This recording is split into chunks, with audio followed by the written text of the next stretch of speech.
Good morning, everyone. It's a great turnout, and thank you all for coming. I hope you're going to get a lot of value out of today. I know some of you, but for the most part, I work in the background at the ILC, so I want to give you some information on how I got here. So my husband and I have two daughters. One, a 19-year-old daughter, Autumn, who has EDS and Chiari. Her severe symptoms started in April of 2015, and she continued on a consistent downward spiral. During this time, my husband and we looked extensively for knowledgeable and experienced EDS care. We were often overwhelmed by the maze of information out there that had no definitive right path. And we explored and tried everything to help Autumn to avoid surgery, so all the traditional and non-traditional things that we could think of. If Autumn was here, she would tell you that there was a point where she said to me, like, "You're not going to the Chinese pharmacy anymore, Mom, and buying the horrible smelling roots and boiling them into a tea and making me drink it. And you're not taking me to the practitioner that's sticking long acupuncture needles in me and burning dried herbs on the end, that these things are just not working." So I can personally attest to how desperate you get and to what lengths you will go to secure health care for your child. In August of 2016, Autumn didn't walk into Toronto Western. Actually, she was in a wheelchair. By that time, she had pretty much lost all of her ability to walk, to eat, and to take care of herself. She had a list of neurological symptoms.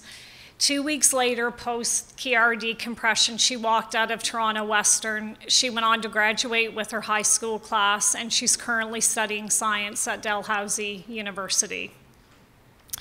She's still faced with daily challenges that are related to EDS and chronic pain, but she's carving out a quality life for herself and loving the adventures of university.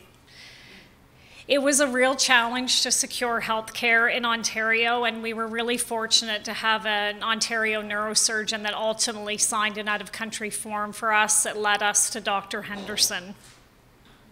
This, along with much advocating, documenting what was happening to Autumn and the multitude of healthcare interactions, building on the advocacy that was already done by the ILC and escalating politically, I believe is what created the synergy that allowed Autumn to access healthcare. I cannot express to you strongly enough how grateful we are to the Ontario neurosurgeon that saved Autumn's life and really saved our family from financial distress. So I'm assuming there's a number of people in the room that have lived experience in trying to access EDS care. So when I say that this experience has changed me, I'm sure you can fully appreciate that. So instead of living with some of the experience, I decided to channel this energy into reaching back around to the doctors that Autumn saw when she was going from one to another, trying to get a diagnosis. I put together a one-pager that basically had her picture so they could remember her case, her diagnostic information, and any research I could find that pertained to her specialty. What ended up happening is that these doctors that were reluctant to care for her came back to me and told me how appreciative they were that I took the time to circle back around with them. And what has continued to happen is that these relationships have evolved. So these very same doctors that had never heard of EDS are now coming to myself, but also other members of the ILC, looking for how to find care for their patients. So it's really, gone complete 360.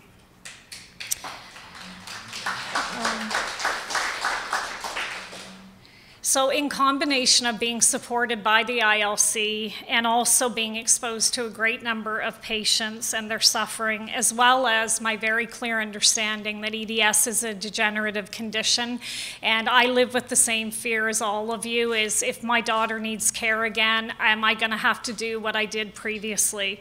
So I have decided to take a proactive approach and use whatever skills I can to further Ontario and Canadian EDS care.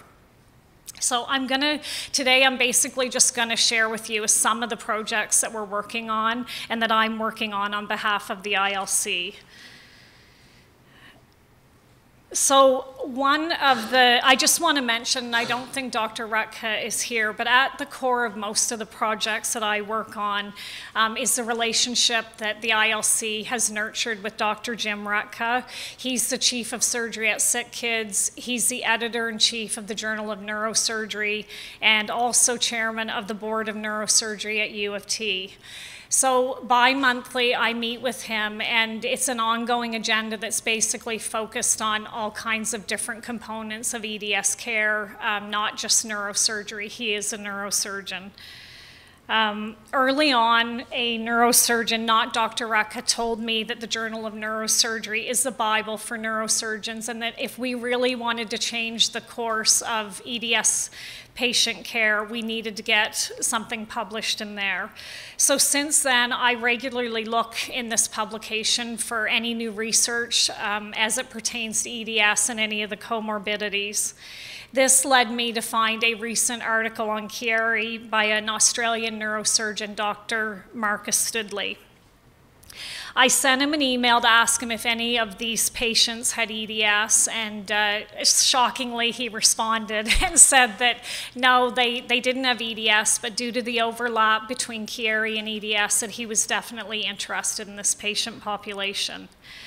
So that, with more dialogue with him, that evolved into asking Dr. Rutka if he would consider having Dr. Studley speak at U of T to the Ontario Spine Program, which he did agree to. However, after I did some more investigating, I realized that Dr. Studley is actually connected to a charity in Buffalo, New York called the Column of Hope, and that they are actually funding a lot of his research. So I reached out to them, and it's very impressive what they have done with actually not a ton of money. They've actually got 23 peer-reviewed articles on Chiari shringomyalgia in very respected journals. Ultimately, this connection between the Column of Hope and the ILC, it's turned into an evolution of a scientific meeting that will be happening next June in Niagara Falls, New York.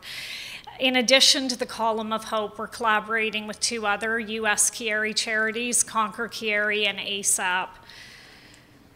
A few weeks ago, I had the privilege of sitting in on a continuing medical education seminar that was put on through the University of Buffalo by Dr. Studley and Dr. Renee Reynolds, who is a local Buffalo neurosurgeon. I was so impressed with their approach and their forthright communication. They basically said that they have a ton of exposure to Chiari shringomyalgia, a little bit of exposure to EDS, but they totally understand that these are overlapping syndromes and that they need to be considered when they're doing these surgeries. In Dr. Studley's word, the focus of the scientific meeting is to get all the movers and shakers under one roof, present all these very controversial theories, and try to come to consensus. So this is the save the date, I think.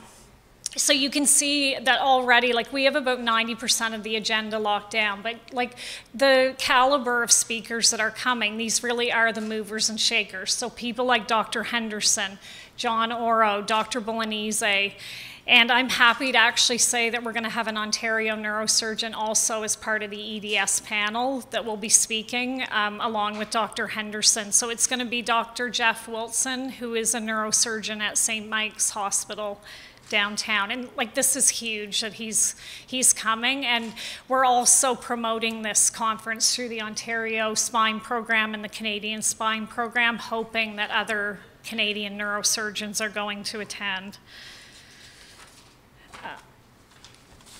So in addition to what I've already told you in regards to why this meeting is so important, I mentioned Dr. Studley's research, his Chiari research, but he's actually the global leader in Chiari research. He has the most published research.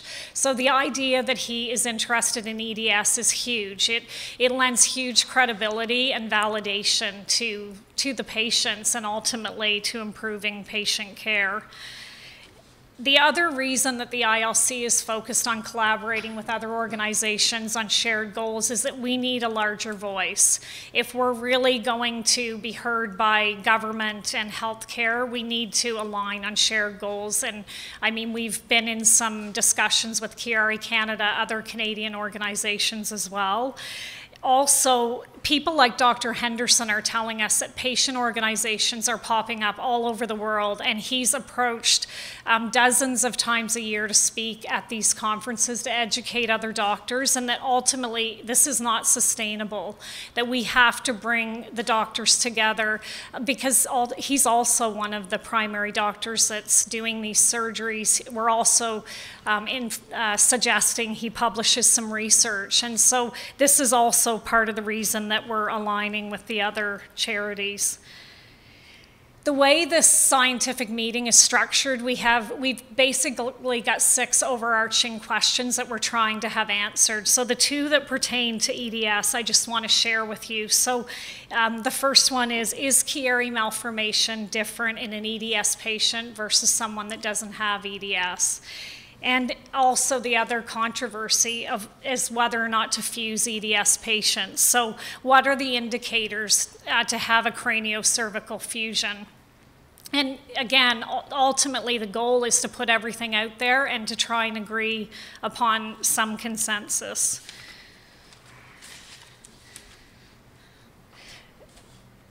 So let's see, I'm not sure if I've got the right slide up there. I think I'm missing a slide. So the next one should have been, what can you do to help? So, like I said, the conference is being promoted through the Ontario and Canadian Spine programs. The Save the Date document is going to be available, and I would like you to take this document and send it to doctors. Even if you've not had 100% positive experience with whoever this might be, I've had many experiences with my daughter where they were reluctant to provide care, and then after they had more exposure, more education, they're actually some of the biggest supporters now. So I encourage you to send this to them. If you're not comfortable doing that, get your doctor's information to us, and we will do this either on your behalf or anonymously, whatever you want. And lastly, I know a number of you are also advocating through the Ministry of Health, through your MPs, MPPs. Make sure they're aware that this meeting is happening. At the ILC, we're always sort of in the back of our mind thinking, how can we help healthcare help us? And I mean, this is exactly this. We're providing doctor education, things that would normally be sitting within the Ministry of Health. So make sure you pass this information along. So the next thing I'm going to talk about is the ILC survey, and thank you very much. I'm sure a number of you filled this out. For those of you that don't know about it, it's a 30-minute survey that we ran. We started it about 5 weeks ago. It was 93 questions, and we ended up having 454 respondents, which I don't know a lot about surveys, but I'm told this is a huge number of respondents, especially on such a long survey. The compelling part to me, though, is that since we closed the survey probably 10 days ago, I am contacted multiple times a day by patients that have just heard about it, that want to contribute and are questioning when is it going to be reopened. This is a huge amount of data, and we're really happy to have this data. And if we didn't have the type of people on this core project, it just would never have happened. Analyzing this data is a huge task. So I just want to acknowledge the people that were on the core team. So I know they're in the room. If you can stand up. So Dr. Adina Gutstein, who is an emergency room doctor. Diane Patterson, who has a background in social work. She's here at the front on the left, my left. And Lindsay Wilson, who is an epidemiologist. So there was a lot of pressure to get some early information from this survey, primarily because we wanted to use it for an important meeting with neurosurgeons and the Ministry of Health last week. So we've got some very preliminary findings, but the goal is to produce a comprehensive report that the patients will all have access to and that you can actually use in your own personal advocacy efforts as well. So I'm just going to share a few of the stats that came out of it. So out of the 228 Ontario patients, 89% of them had been formally diagnosed with EDS and HCDT. 79% of those reported neurological symptoms, and 96% of those are significantly disabled because of these symptoms. So that means things like you can't go to school, you can't go to work, you can't fulfill your basic needs. 28 of the patients that did have neurosurgery in Canada and the US reported that they had to take extreme measures to actually access care. Extreme measures are things like going to the media, sending emails to neurosurgeons, showing up at neurosurgical conferences, trying to access these doctors. The next thing I'm working on is upright MRI. So just in summary, we've been working on this project for about 2.5 years. During the course of the 2.5 years, Sandy and I flew to New York and met with the inventor of MRI, Dr. Demadian, who also owns Phonar, the manufacturer of upright MRI. We secured a meeting with the chief of radiology at Sick Kids, who confirmed his interest in upright MRI, as well as through Dr. Ruck have confirmation that Dr. Farb, who's a leading Toronto neuroradiologist and sees a lot of EDS patients, that he also wants this technology. We've secured a neuroradiologist in the US that's agreed to pro bono train the Canadian neuroradiologists to read these images as they pertain to EDS patients. And we've actively sought out funders. One of the big questions from the funders that have expressed an interest is this technology actually going to be used for EDS patients? And this is a really good question, because when I started this project initially, I thought we get the hardware and we're set, that this would, make it happen, but it's not true. You have to have the neuroradiologist be able to read these images. You have to have neurosurgeons that are open to actually looking at this stuff and using it. So there's a lot of different components that feed into this, but we're certainly trying to get the right stakeholders at the table to have these conversations. So Dr. Farb has agreed to meet with the ILC, and we're bringing in the other key stakeholders. And I know that we're getting some traction. So recently, within the last 2 weeks, the ILC was asked to provide any research material we had on upright MRI, which we did do. So things are changing. So 3 years ago, when my daughter went into the hospital, no one knew what Ehlers-Danlos syndrome was. I felt like I was speaking a foreign language, even though in that very same hospital, my daughter had been followed by their genetics group since the age of 7. So she was 16, and they had been following her. We were unable to get genetics to even talk to the group of doctors that were caring for her. So now, fast forward 3 years, and how do I know things are changing? It would be things like last month, the ILC was invited to be part of an orthopedic conference in Markham. And the key word here is invited. They asked us to come, they approached us. I mean, I go to lots of organizations asking them, can we get in the door? Can we have a conversation? But yeah, I mean, it's so big, and even when they came and asked us, I felt like, almost like, okay, what do they want? Because this is not the experience I've had, and it was such a refreshing experience. So they had 100 doctors there. I probably spoke to 40 or 50 of them.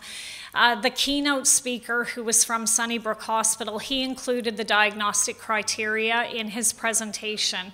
These doctors, the consistent messaging was that now that they had the diagnostic criteria, they feel they have patients. Some of these patients that they had no idea what these symptoms could be, why they were having failed surgeries, why the different pharmaceuticals didn't work for them, that possibly this may be the answer. As a result of the survey, we've been approached by a university that's also interested in collaborating on either another survey or possibly using some of the data we have. That's something that we will be looking at down the road once there's more analysis done of the survey. In addition to these bi-monthly meetings that we have with Dr. Rutka, we also just had confirmation from the EDS clinic that we'll be having quarterly meetings with them. Again, this will be about collaborating our efforts on moving EDS care forward. A biopharma company has also approached us about being part of a study comparing opioids to cannabis use. The big thing about this is that this is not just any biopharma company. This is backed by the leaders in chronic pain in Canada, so definitely something that we're looking at. There's a number of cases before the Health Services Appeal and Review Board right now. These are people that have gone out of country that are appealing the money they've spent out of country. This is, again, big. It's another way of advocating, and anyway, we'll see how these move forward, but even to get yourself an appeal is a big step in the right direction. We were also recently asked to participate in the Canadian Autonomic and how do you say this, Dr. Guzman? Thank you. So my daughter is not impacted in this way, so I'm sorry I could not pronounce it correctly. In addition, so these are things, just some of the things that are happening, but these things are happening around the world. So I'm connected to some parents in the US. The University of Utah, they just opened up a multiple doctors in one location at the University of Utah. Twice a month, they're going to see EDS patients. This does not seem like a lot, but it's actually huge. It's validation for these patients. There's another doctor that's recently left a university in Colorado because she didn't have the support there, that's opening up another facility where there will be multiple doctors that can see these patients. So, and in addition, like the EDS Society, they have a registry now that they've collaborated on with NIH. This is huge. This is where, so scientists can go in and find this patient data, and it inspires research, which is what we need.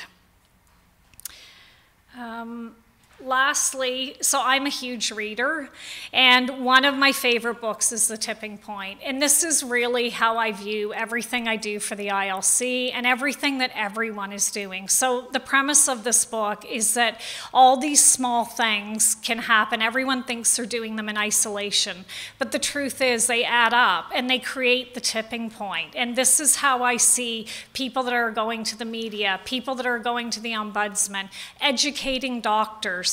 You know, this is what's going to create the tipping point that we need to ultimately receive comprehensive care in this country. So if I can inspire you to do anything, like put your stuff in writing, like, and when you think, no, I can't make a difference, you can make a difference. I mean, we are making a difference. So that's actually it. That's all I have to say. So.